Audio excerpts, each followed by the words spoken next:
Just as everyone has a unique fingerprint, every student has an individual learning style. Chances are, not all of your students grasp a subject in the same way or share the same level of ability. So how can you better deliver your lessons to reach everyone in class? Hi, I'm teacher Sheila and I make educational videos. Today I'm talking about differentiated instruction and examples of how to differentiate instruction in the classroom. Consider differentiated instruction as a method you may have heard about but haven't explored, which is why you're here. In this article, learn exactly what it means, how it looks, and the pros and cons. Let's start first with a definition of differentiated instruction. Carol Ann Tomlinson is a leader in the area of differentiated learning and professor of educational leadership, foundations, and policy at the University of Virginia. Tomlinson describes differentiated instruction as factoring students' individual learning styles and levels of readiness first before designing a lesson plan.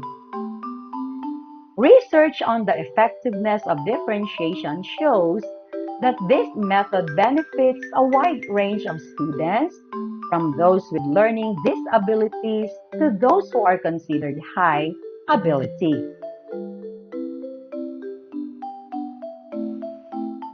Differentiating instruction may mean teaching the same material to all students using a variety of instructional strategies, or it may require the teacher to deliver lessons at varying levels of difficulty based on the ability of each student. Teachers who practice differentiation in the classroom may first design lessons based on students' learning styles. Second, group students by shared interest, topic, or ability for assignments. Third, assess students' learning using formative assessment. Fourth, manage the classroom to create a safe and supportive environment. And for the fifth, continually assess and adjust lesson content to meet students' needs.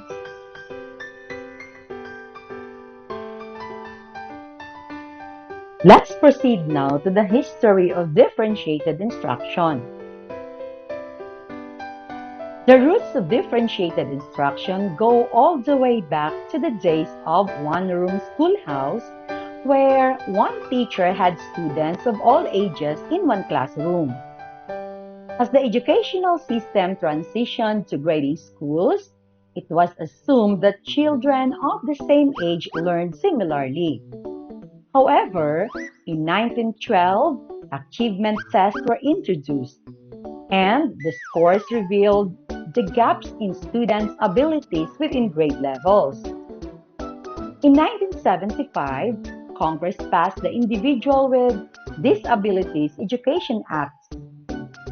We have IDEA, ensuring that children with disabilities had equal access to public education. To reach this student population, many educators used differentiated instruction strategies. Then came the passage of No Child Left Behind in 2000, which further encouraged differentiated and skill-based instruction. And that's because it works. Research by educator Leslie Owen Wilson supports differentiating instruction within the classroom, finding that lecture is the least effective instructional strategy, with only 5 to 10% retention after 24 hours. Engaging in a discussion, practicing after exposure to content, and teaching others are much more effective ways to ensure learning retention.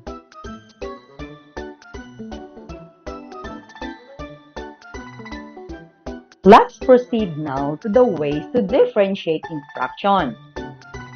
According to Tomlinson, teachers can differentiate instruction through four ways. We have content, process, product, and learning environment. Let's start first with the first one. We have content. As you already know, fundamental lesson content should cover the standards of learning set by the school district or state educational standards.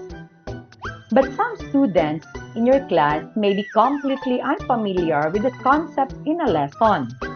Some students may have partial mastery, and some students may already be familiar with the content before the lesson begins. What you could do is differentiate the content by designing activities for groups of students that cover various levels of Bloom's taxonomy.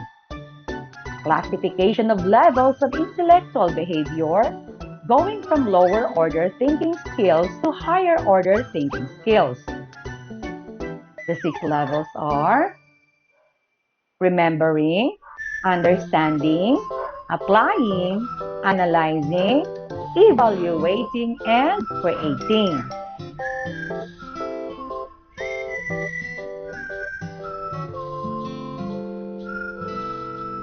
Students who are familiar with the lesson could be required to complete tasks on the lower levels, remembering and understanding. Students with some mastery could be asked to apply and analyze the content, and students who have high levels of mastery could be asked to complete tasks in the areas of evaluating and creating. Examples of differentiating activities we have match vocabulary words to definitions, read passage or read a passage of text and answer related questions. Think of a situation that happened to a character in the story and a different outcome. Differentiate facts from opinion in the story. Identify an author's position and provide evidence to this viewpoint. And create a PowerPoint presentation summarizing the lesson.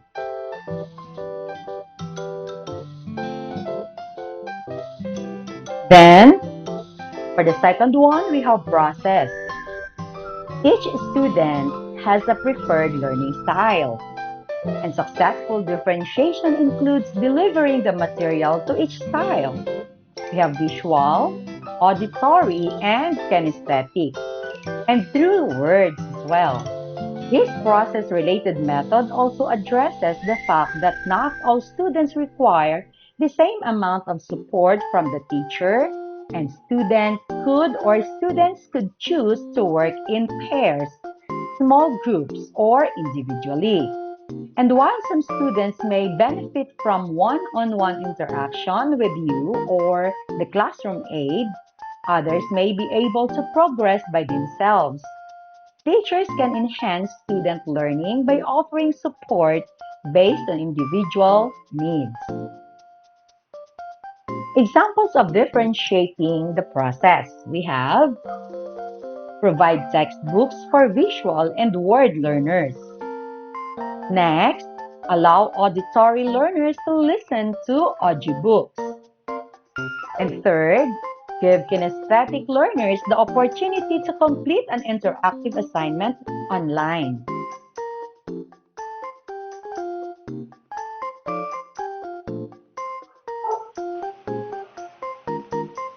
The third one is product.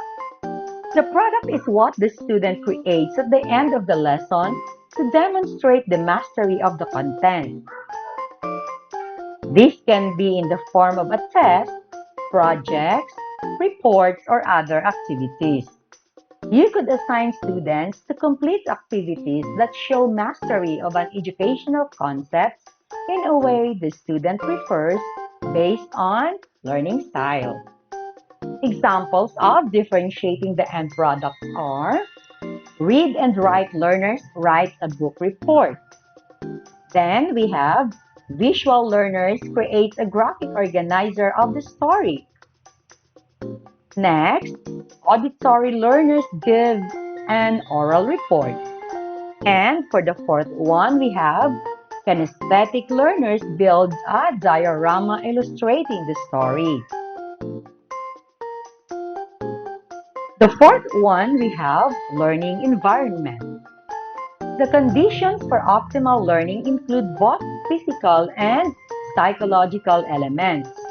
A flexible classroom layout is key, incorporating various types of furniture and arrangements to support both individual and group work. Psychologically speaking, teachers should use classroom management techniques that support a safe and supportive learning environment. The examples are for the differentiating the environment, we have break some students into reading groups to discuss the assignment. Next, allow students to read individually if preferred. And the third one we have create quiet spaces where there are no distractions. Let's proceed now to the pros and cons of differentiated instruction. The benefits of differentiation in the classroom are often accompanied by the drawback of an ever-increasing workload. Here are a few factors to keep in mind. For the pros, we have research shows differentiated instruction is effective for high-ability students as well as students with mild to severe disabilities. When students are given more options on how they can learn material, they take on more responsibility for their own learning. And students appear to be more engaged in learning, and there are reportedly fewer discipline problems in classrooms where teachers provide differentiated lessons. For the cons, we have differentiated instruction requires more work during lesson planning, and many teachers struggle to find the extra time in their schedule. Then, the learning curve can be steep and some schools lack professional development resources.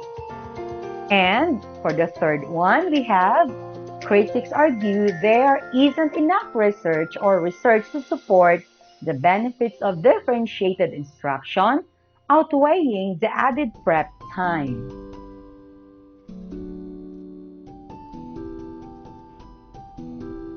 And now, let's move on to differentiated instruction strategies. What differentiated instructional strategies can you use in your classroom? There are a set of methods that can be tailored and used across the different subjects.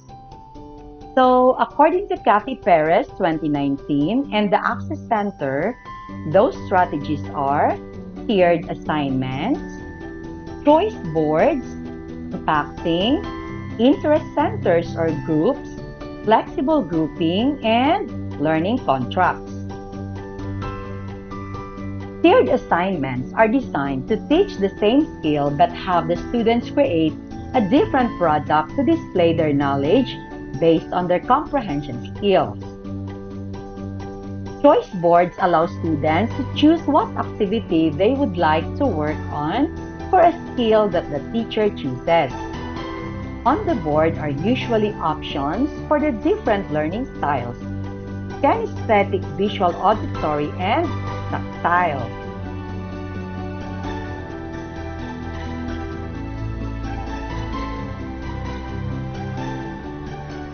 Then we have compacting. Compacting allows the teacher to help students reach the next level in their learning when they have already mastered what is being taught to the class. To compact, the teacher assesses the student's level of knowledge, creates a plan for what they need to learn, excuses them from studying what they already know, and creates free time for them to practice in an accelerated skill. Then we have interest centers or groups. Interest centers or groups are a way to provide autonomy in student learning. And flexible grouping allows the groups to be more fluid based on the activity or topic. So finally, learning contracts are made between a student and teacher, laying out the teacher's expectations for the necessary skills to be demonstrated and the assignments required components with the student putting down the methods they would like to use to complete the assignment. These contracts can allow students to use their preferred learning style, work at an ideal pace, and encourages independence and planning skills.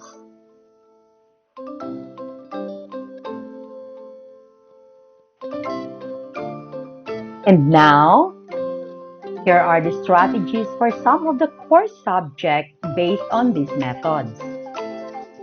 Differentiated instruction strategies for reading. Tiered assignments can be used in reading to allow the students to show what they have learned at a level that suits them. One student might create a visual storyboard while another student might write a book report.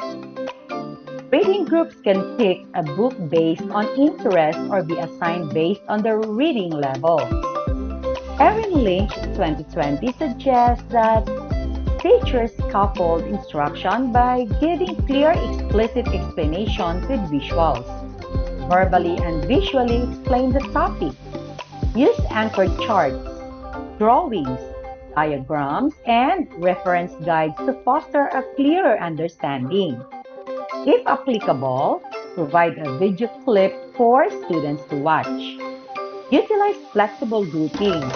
Students might be in one group for phonics based on the assessed level but choose to be in another group for reading because they are more interested in that book.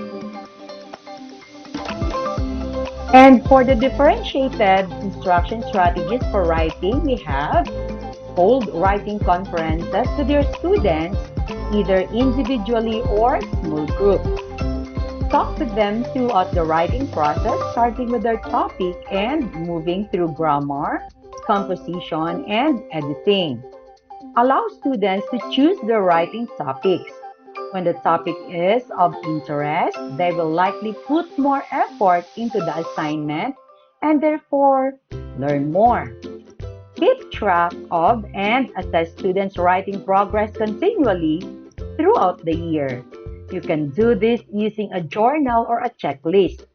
This will allow you to give individualized instruction.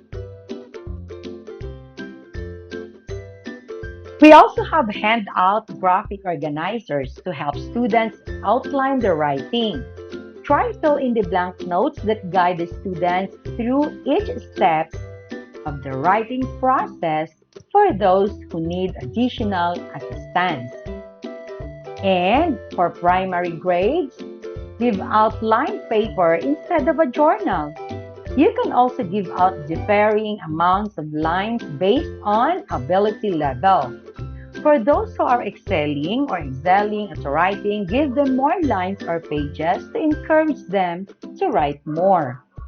And for those that are still in the beginning stages of writing, give them less lines so that they do not feel overwhelmed. And that's all for now. Please subscribe and hit the notification bell. Thank you for watching.